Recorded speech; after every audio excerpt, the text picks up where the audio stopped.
ज्येष्ठ पौर्णिमा अर्थात वटपौर्णिमा हा सण खास सुवासिनींसाठी असतो। या दिवशी सर्व विवाहित स्त्रिया साजशृंगार करून वडाच्या झाडाची पूजा करतात। महिलांसाठी तर हा दिवस अगदीच खास असतो। पतीच्या दीर्घायुष्यासाठी पत्नी हा उपवास करते आणि वडाची पूजा करून 7 जन्मासाठी हाच नवरा मिळावा ही प्रार्थना करते। वटवृक्षाच्या खोडात विष्णू, मुळात ब्रह्मा आणि फांद्यात शिव विराजमान आहेत। वडाच्या झाडाच्या बऱ्याच फांद्यांना पारंब्या असतात, यालाच सावित्री मातेचं रूप मानलं गेलं आहे। त्यामुळे वटवृक्षाची पूजा केल्याने देवाचे आशीर्वाद लाभतात असं मानलं जातं। मनातील इच्छा पूर्ण होतात। संतान प्राप्तीसाठी देखील अनेक स्त्रिया वडाच्या झाडाची पूजा करतात। वडाच्या झाडाचे आयुष्य हे अखंड असते। ज्येष्ठ महिन्यातील पौर्णिमा तिथीला वटवृक्षाच्या सावलीत देवी सावित्रीने आपल्या पतीला पुनर्जीवन मिळवून दिले होते। या दिवसापासूनच वटवृक्षाची पूजा केली जाऊ लागली।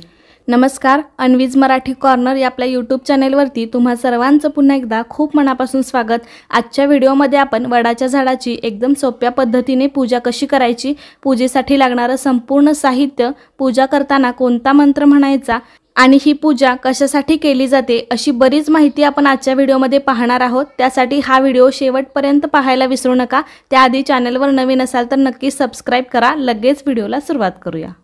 तर सर्वात आधी आपण पूजेसाठी लागणारं साहित्य पाहूया। इथे मी हळदी कुंकू घेतलेला आहे, त्यानंतर स्वच्छ पाणी घेतलेलं आहे, पंचामृत घेतलेलं आहे। इथे आपल्याला सुतगुंडी लागेल किंवा मग तुमच्याकडे नसेल तर मग पांढरा दोराही तुम्ही वापरू शकता, पण पांढऱ्याच रंगाचा असावा। अक्षता आणि सुपारी घेतलेली आहे, माचीस घेतलेला आहे, गुळ खोबऱ्याचा नैवेद्य गणपतीसाठी, कापसाचे वस्त्र घेतलेले आहे झाडासाठी, एक निरांजन मी घेतलेला आहे। इथे अष्टगंध आणि चंदन गणपती बाप्पांसाठी घेतलेला आहे, अगरबत्ती घेतलेली आहे, इथे थोडासा कापूर घेतलेला आहे आरती करण्यासाठी। इथे सौभाग्यवान घेतलेला आहे, यामध्ये बांगड्या, टिकली, आरसा, हळद कुंकू असं सर्व असतं। इथे मी ओटीचं साहित्य घेतलेलं आहे आणि ओटी भरण्यासाठी एक ब्लाउज पीस आपल्याला नवा कोरा घ्यायचा आहे। 2 विड्याची पानं घेतलेली आहेत। त्यानंतर इथे मी ओटी सुवासिनींची भरण्यासाठी गहू आणि 2 आंबे घेतलेले आहेत। इथे पूजेसाठी काही फुलं आणि झाडासाठी हार घेतलेला आहे आणि त्यानंतर एक नारळ आणि मी कोणतीही 5 फळं तुम्ही घेऊ शकता। इथे मी केळी घेतलेली आहेत आणि सर्वात महत्त्वाचं म्हणजे आपल्याला वडाचं झाड लागणार आहे। तुम्ही वडाच्या झाडाखाली जर जाऊन पूजा करणार असाल तर अतिउत्तम। जर तुमच्याकडे वडाचं झाड किंवा रोपटं कुंडीत लावलेलं असेल तर त्याचीही पूजा करू शकता किंवा मग तुम्ही कागदावरती एखादं वडाच्या झाडाचं चित्र काढून त्याचीही पूजा करू शकता। तर या दिवशी म्हणजेच ज्येष्ठ पौर्णिमेच्या दिवशी व्रत ठेवणाऱ्या महिलांनी सकाळी लवकर उठावे, स्वच्छ स्नान करावे आणि त्यानंतर तुमची रोजची देवपूजा करावी आणि नित्यकामे उरकल्यानंतर तुम्ही व्रताची सुरुवात करू शकता। या दिवशी मात्र महिलांनी शृंगार करावा आणि त्यानंतर वटवृक्षाची पूजा करावी।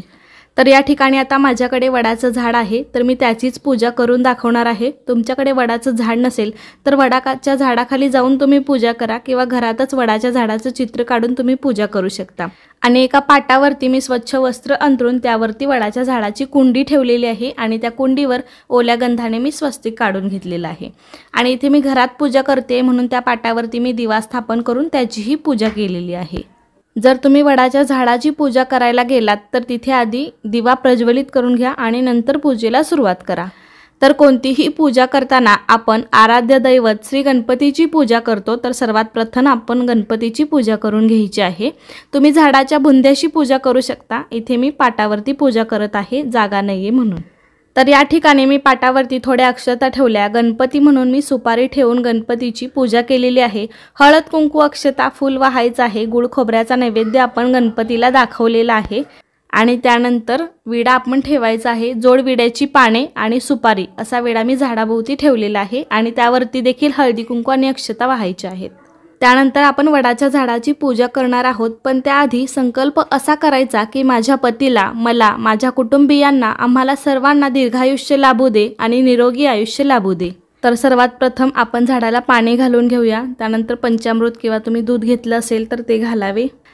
त्यानंतर झाडाला हळदी कुंकू लावावे, अक्षता वाहायच्या आहेत आणि कापसाचे वस्त्र आपण जे घेतले होते ते आपण झाडाला घालून घ्यायचे आहे। त्यानंतर जर तुम्ही फुलं आणली असेल तर फुलं वाहा किंवा जर झाडासाठी हार आणलेला असेल तर तो हार घालून घ्यायचा आहे। या दिवशी काही स्त्रिया दिवसभर उपवास ठेवतात, पण काही स्त्रिया फक्त पूजा होईपर्यंतच उपवास ठेवतात. आमच्या इकडे सुद्धा फक्त पूजा होईपर्यंतच उपवास ठेवला जातो आणि त्यानंतर मग आम्ही जेवण करतो. तुमच्या इकडे जशी पद्धत आहे त्यानुसार तुम्ही करू शकता. त्यानंतर आपण वडाला गुंडाळण्यासाठी जो दोरा घेतला होता तो दोरा आपण या फांदीमध्ये कुठेतरी अडकवायचा आहे. मात्र याची तुम्हाला गाठ बांधायची नाहीये. कुठेतरी अडकवून याच्या 7 किंवा बरेच जण 3 फेऱ्या मारतात. ज्या ठिकाणी जशी प्रथा असेल साधारण त्याप्रमाणे कृती करावी. तर आता या ठिकाणी मी पाटाभोवतीच प्रदक्षिणा घालत आहे. तुम्ही सुद्धा पाटाभोवतीच सुताचे वेष्टन गुंडाळू शकता किंवा बसूनच पाटाभोवती सुद्धा सूत गुंडाळले तरीही चालू शकते. आणि झाडाचीच पूजा करणार असाल तर मग तुम्ही झाडाभोवती प्रदक्षिणा घालायच्या आहेत. आता इथे मी पूजा ही घरात करते. समोर कॅमेरा सेटअप वगैरे असल्यामुळे मला सुद्धा फेऱ्या मारायला थोडीशी अडचण होत आहे, पण मी तुम्हाला दाखवण्यासाठी अशा फेऱ्या मारत आहे. तर यावेळी म्हणजे वडाच्या झाडाला धागा गुंडाळत असताना तुम्हाला एक मंत्र म्हणायचा आहे. तो म्हणजे वटमूले स्थितो ब्रह्मा वटमध्ये जनार्दन वटाग्रेतू शिवोदेव सावित्री वटसंश्रिता. या मंत्राचा जप तुम्ही करू शकता. यामुळे इच्छित फलप्राप्ती होते.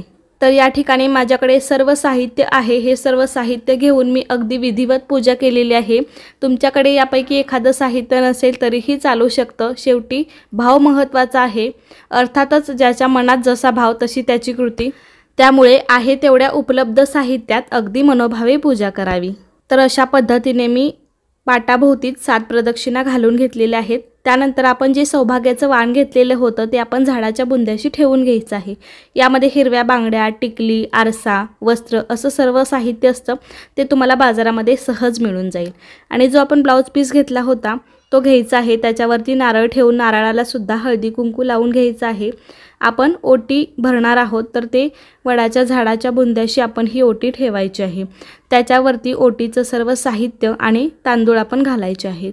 तुम्ही घेतलेल्यापैकी सर्व तांदूळ घालायचे नाहीत. थोडेसे तांदूळ आपल्या ताटामध्ये शिल्लक ठेवायचे आहेत. त्यानंतर तुम्ही जर आंबे घेतले असतील तर त्यामधला एक आंबा सुद्धा तुम्ही नारळाऐवजी ओटीमध्ये ठेवू शकता. इथे मी बाजूलाच एक आंबा ठेवून घेते आणि कोणतीही 5 फळं तुम्ही जर घेतली असेल तर ती तुम्हाला सुवासिनींच्या ओटीमध्ये घालायची आहेत. जर तुम्ही आंबे घेतले असतील तर गहू आणि आंबे अशांनी तुम्हाला 5 सुवासिनींची ओटी भरून घ्यायची आहे. अशा प्रकारे घेऊन ते तुम्हाला ओटीत टाकायचे आहेत. तुमची वडाची पूजा करून झाल्यानंतर मग तुम्ही सुवासिनींची ओटी भरायची आहे. सर्वात प्रथम सुवासिनीला हळदी कुंकू लावून मग ओटी भरायची आहे. पूजा झाल्यानंतर तुम्ही जो काही नैवेद्य आणलेला आहे तो नैवेद्य दाखवून घ्यायचा आहे. शक्यतो या दिवशी आमरस पुरणपोळीचा नैवेद्य केला जातो. जर तुमच्याकडे वेगळा काही गोडाधोडाचा नैवेद्य केला असेल तर तो देखील तुम्ही दाखवू शकता. पण बऱ्याच भागामध्ये या दिवशी पुरणपोळीचा नैवेद्य केला जातो. सर्वात शेवटी तुम्हाला धूप दीप दाखवायचा आहे. जो आपण कापूर घेतला होता तो पेटवून तुम्ही आरती करायची आहे. या ठिकाणी तुम्ही गणपतीची वगैरे आरती करू शकता किंवा वटवृक्षाची सुद्धा आरती तुम्हाला यूट्यूबवरती सहज मिळून जाईल. ती सुद्धा तुम्ही करू शकता. पूजेच्या शेवटी अखंड सौभाग्य लाभू दे, जन्मोजन्मी हाच पती मिळू दे, आरोग्य संपन्न दीर्घायुष्य लाभू दे आणि धनधान्याची कुळाची वृद्धी होऊ दे अशी प्रार्थना सावित्रीस करायची आहे. आणि पतीसोबत स्वतःसाठीही आरोग्य संपन्न दीर्घायुष्याची आणि धनधान्याच्या भरभराटीची कुळाच्या वृद्धीची प्रार्थना करायची आहे.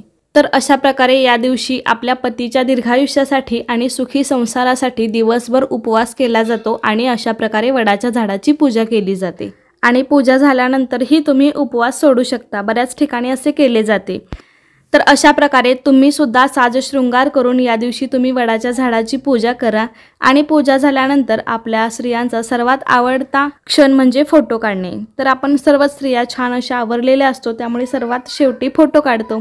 तर फोटो काढायलाही विसरू नका. तर कशी वाटली तुम्हाला आजची पूजा मला नक्कीच सांगा. आवडला असेल तर व्हिडिओला लाईक करा, शेअर करा आणि चॅनलवरती नवीन असाल तर सबस्क्राईब करायला विसरू नका. धन्यवाद.